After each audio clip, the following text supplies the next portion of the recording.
Dan kita lihat, misal contoh negeri Turki. Bagaimana negeri Turki di zaman COVID-19. Semua negara menghadapi tantangan, semua negara menghadapi kesulitan, semua negara menghadapi kesusahan untuk mengatasi persoalan-persoalan. Jangankan hanya persoalan COVID-19, tapi persoalan sosial, kemudian ekonomi, politik dan lain sebagainya.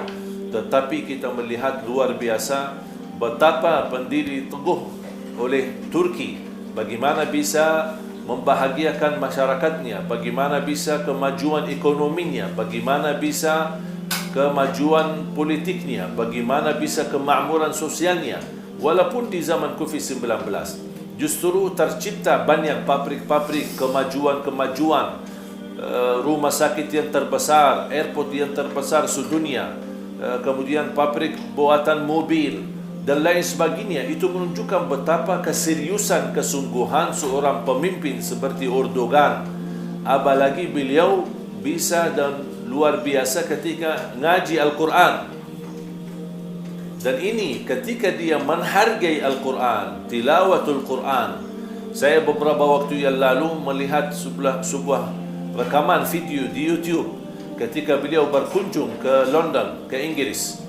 Ada beberapa acara resmi negara. Setelah itu beliau mengambil kesempatan waktu istirahatnya untuk berkunjung dan sekalian meresmikan salah satu masjid yang cukup besar, megah, mewah, maju, luar biasa teknologinya. Kemudian beliau mampir ke sana meresmikan masjid. Dan seperti biasa setiap acara yang diresmikan atau acara kegiatan selalu dimulai dengan tilawatul Quran. Yang membuka tilawatul Quran adalah Presiden Turki Erdogan membaca Al-Quran. Kira-kira kita sebagai orang Muslim bangga tidak ketika melihat seorang presiden membaca Al-Quran dengan suara yang merdu, dengan tilawah yang subhanallah sangat luar biasa. Kita aja sebagai orang Muslim yang tidak ada kaitan dengan Turki atau tidak ada hubungan keluarga dengan Turki atau tidak ada hubungan darah dengan Turki, atau kita bukan orang Turki, kita merasa bangga. Kira-kira gimana masyarakat Turki sendiri? Bukan berarti tidak ada kekurangan di negeri Turki. Masih ada tempat-tempat maksiat, masih ada tempat-tempat minuman keras. Tetapi coba lihat betapa luar biasa terkontrol, bagaimana luar biasa menurani kejahatan, narkoba, kejahatan, korupsi, kejahatan, perbuatan macam-macam, banyak luar biasa. Dan beliau menargetkan insyaAllah ke depan akan dibersihkan total negerinya dari segala keburukan, termasuk narkoba, termasuk minuman keras dan lain sebagainya. Itulah yang disebutkan kejujuran, keseriusan, amanah untuk membawa yang terbaik untuk rakyatnya, kepedulian untuk rakyatnya, kepedulian untuk memakmurkan.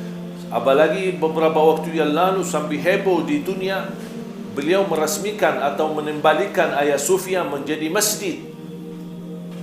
Dan subhanallah, itu luar biasa keberanian yang dimiliki oleh Erdogan sebagai pemimpin sebuah negeri. Saya yakin didukung oleh rakyat yang sejahtera, oleh rakyat yang bersatu, umat Islam yang bersatu. Walaupun mereka masih ada partai-partai yang berbeda pandangan dengan beliau, sebagaimana wali kota Istanbul, seorang yang berbeda partai dengan Erdogan. Tapi ketika Erdogan meresmikan dan menjadikan, sudah mengeluarkan keputusan Hagia Sophia dikembalikan menjadi masjid, salah satu yang mensupport dan mendukung dan menghargai keputusan itu adalah wali kota Istanbul yang berbeda partai. Bahkan dia termasuk dari segi politik, dia termasuk memusuhi Erdogan dalam perjuangan, atau tidak sesuai, tidak selera, tidak bersama-sama. Tapi dalam hal yang menunjukkan kebanggaan umat Islam, beliau tunduk dan beliau salam hormat dan salam ta'zim, menunjukkan betapa luar biasa kebersatuan yang perlu. Kita boleh ada berbeda pendapat, boleh ada berbeda pandangan, tapi dalam hal kepentingan Islam, dalam hal kepentingan Al-Quran, dalam hal kepentingan umat Islam, kita harus bersatu. Berbeda pendapat wajar, tapi yang tidak wajar itu bermusuhan di tengah kita sebagai umat Islam. Dan ini yang membuat kita lemah. Ini yang membuat kita belum bisa memberi yang terbaik untuk negeri kita. Tidak ada keberanian. Banyak orang berkata, kita di zaman dikuasai politik kita dan dikuasai ekonomi kita oleh orang-orang barat, oleh orang Amerika, orang negara barat. Tapi kita lihat, apakah itu kenyataan yang betul-betul terbukti atau tidak? Kalau ada kesungguhan, keseriusan, bisa membuat kemakmuran untuk ekonomi kita. Salah satu contoh adalah Turki. Kita lihat Turki dari negara yang begitu rendah ekonominya, begitu rendah mata uangnya.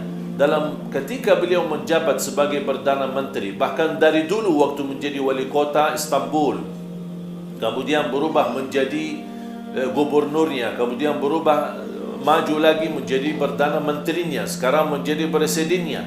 Semenjak beliau menjadi seorang pejabat, menjadi orang yang amanah dan jujur, menjadikan Istanbul kota yang terbaik.